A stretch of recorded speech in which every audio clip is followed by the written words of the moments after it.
পৌরাণিক কাহিনীতে আন্ডারওয়ার্ল্ডের ডন ছিলেন দেবতা হেডিস।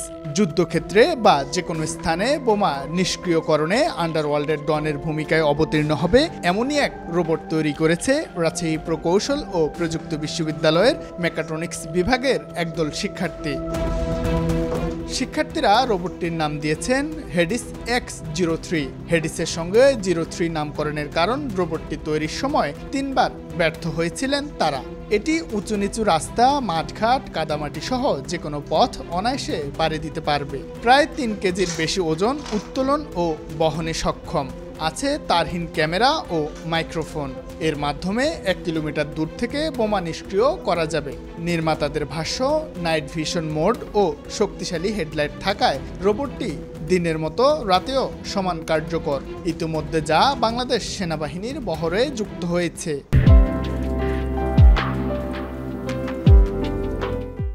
হেইডিস X03।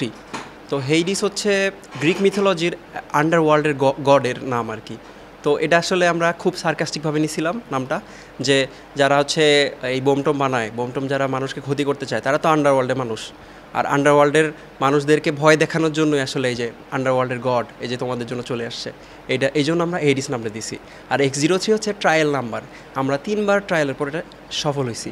আর যদি আপনি আমাদের বটের মানে রোবটের সফলতার কথা চিন্তা করেন, তাহলে সেটা হচ্ছে কোনো ভালো দক্ষ কর্মী যদি মানে টেকনিশিয়ান যদি এটা রান করে, তাহলে 100% সে কোনো একটা অপারেশন সাকসেসফুল করতে পারবে। ঘাসের ফিল্ডে রান করছে, আবার কনক্রিটের রাস্তায় রান করছে, আবার ওনারা হালকা পানি টানি দিয়ে কাদাযুক্ত মাটি করে ওখানে রান করছে। তো বটটা সব এনভায়রনমেন্টে সফলভাবে রান করতে পেরে ওনারা খুবই খুশি ছিল। তারপর ওনাদের যে মেইন রিকোয়ারমেন্টটা ছিল যে বমটাকে পিক অ্যান্ড প্লেস করে অন্য জায়গায় ট্রানজিট করা, এই জিনিসটা ওনারা নিজেরাই ট্রাই করে দেখছেন। যে আমাদের যে রোবোটিক হ্যান্ডটা ছিল ওটা দিয়ে ওনারা সম্পূর্ণ একটা বোম সদৃশ বস্তু মানে বানিয়ে রেখেছিলেন, যেগুলো আমরা আগে থেকে যাবো বলছিলাম। তো বংশদের জিনিসটা ওনারা সম্পূর্ণ নিজেরাই গ্রিপ করছে, পিক করছে এবং অন্য জায়গায় যে জিনিসটাকে হস্তান্তর করতে পারছে। এই জিনিসটা যখন ওনারা সম্পূর্ণ নিজেরা করতে পারলেন তখন ওনারা খুবই খুশি ছিল। বম ডিসপোজাল রোবটটা ছিল, ওটার যে রোবোটিক আর্মটা আমরা ডিজাইন করেছিলাম, এটা মূলত মাল্টিপল পারপাসকে টার্গেট করে ডিজাইন করা হয়েছিল। তো এটার মধ্যে হচ্ছে একটা জেনারেল গ্রিপার ছিল। তো এই গ্রিপারে এক্সটার্নাল কিছু কিট ইউজ করে আমরা বম ডিসপোজাল, বম টার্গেট, তারপর হচ্ছে টার্গেট লক, তারপর হচ্ছে বম এক জায়গা থেকে অন্য জায়গায় নেওয়া, মানে প্রত্যেকটা কাজ হচ্ছে এক্সটার্নাল কিট ইউজ করে আমরা করতে পারতাম আর কি। তো এটা করার জন্য আমাদের মানে ওয়েট ম্যানেজমেন্টটা অনেক ইফেক্টিভভাবে কাজ করতে হয়েছিল। তো এটা করার জন্য আমরা অনেকগুলো হচ্ছে ল ইউজ করেছি, যেগুলো আসলে মানে শেষ পর্যন্ত মানে আমরা কাজ করতে সক্ষম হয়েছি আর কি। স্মার্ট বাংলাদেশ বিনির্মাণে তথ্য প্রযুক্তির বিকাশ অপরিহার্য।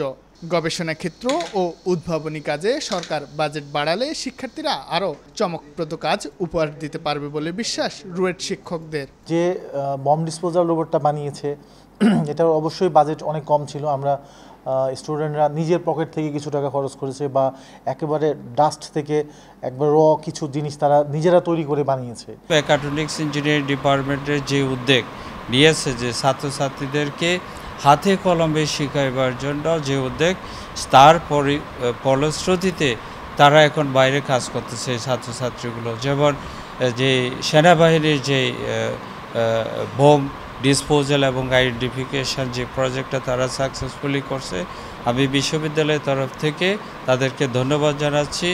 এবং এই ছাত্রছাত্রীগুলোকে বিশ্ববিদ্যালয়কে যেহেতু সম্মানিত করছে, বিশ্ববিদ্যালয় তাদেরকে অ্যাপ্রিসিয়েট করে। মাত্র 8 দিনের নিরলস প্রচেষ্টায় রোবটটি তৈরি করেছে রুয়েট শিক্ষার্থীরা। সংশ্লিষ্ট প্রতিষ্ঠানে জমা দিয়ে পেয়েছেন ভূয়সী প্রশংসা। শাহিন আলম, সময় সংবাদ, রাজশাহী।